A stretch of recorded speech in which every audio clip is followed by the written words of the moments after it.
Howdy, folks. This is Nathan the Healthy Teach. I'm just here to share my story, my why I became a teacher, what I found, and how I found myself where I am right in front of you right now. I still am a teacher, very passionate about it. I believe that, it is the most labour intensive job on earth when you sort of add the mental and the physical aspect together. And you should be valued. You are worth it.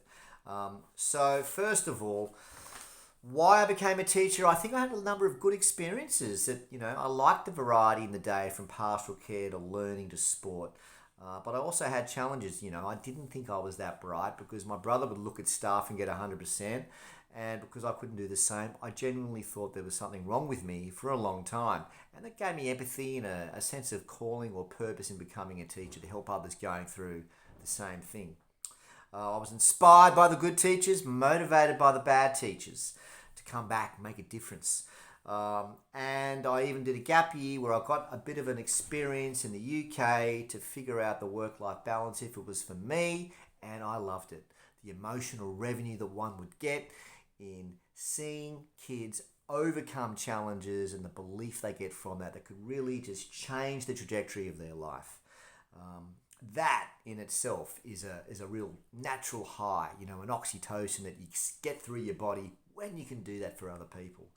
But what I also started to find, I was the sporty geography teacher that put his hand up for all the sports and all the outdoor stuff.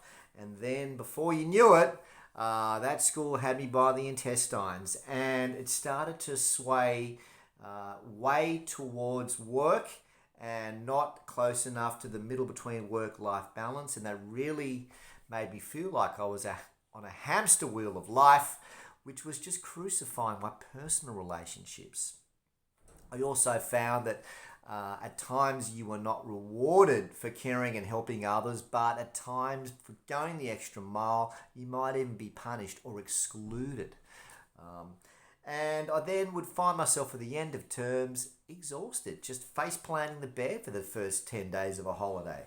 And I also noticed, when we started to go through these Royal Commissions, that the profile of a teacher had gone from respect to some other names, and then becoming more of a modern day slave, and sort of where the relationship between parents and students was one where the client was always right, and the student was, you just had to tell them and the parents what they wanted to hear, not what they needed to hear. I do know that it's important to know not what to say but how to say it, but it just seemed like we weren't being authentic anymore, and that we had to be perfect at the same time. There was always though long service leave to sort of keep you hanging on in the golden handcuffs, but working for 8 to 10 years to just get 8 or 10 weeks, which is amazing, grateful for it, but the way these structures were set up made me think that there was no other way. When in fact, you people say that you can't buy your time.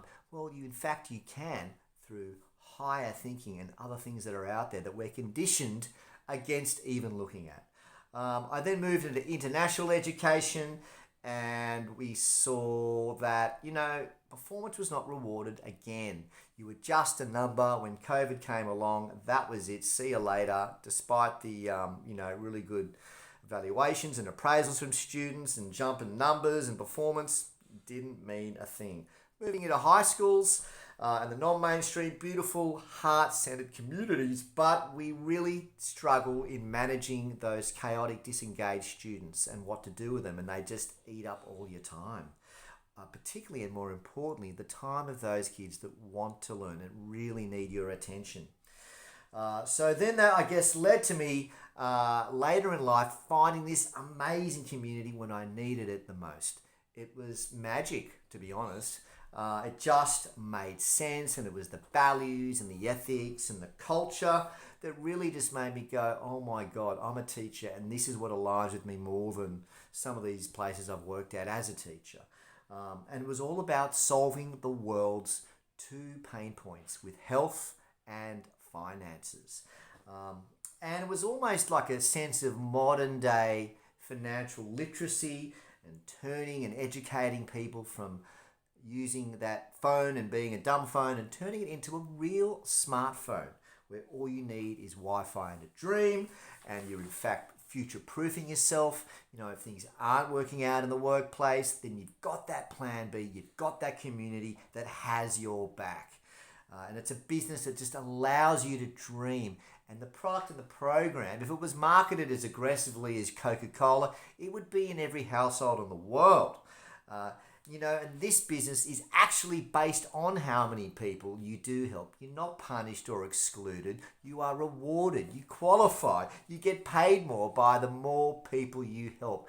And the sense of fulfillment from this just supersedes my teaching exponentially. Even though I do love to teach, and I do feel now because I have this, I have so much more to offer the modern day student. And not just them, but people in all walks of life. It's a world-class community that lights me up when you're having a bad day, and it really is the change in the world we need to see. And you know what? The best is yet to come. You're in the right place at the right time. I look forward to hearing from you.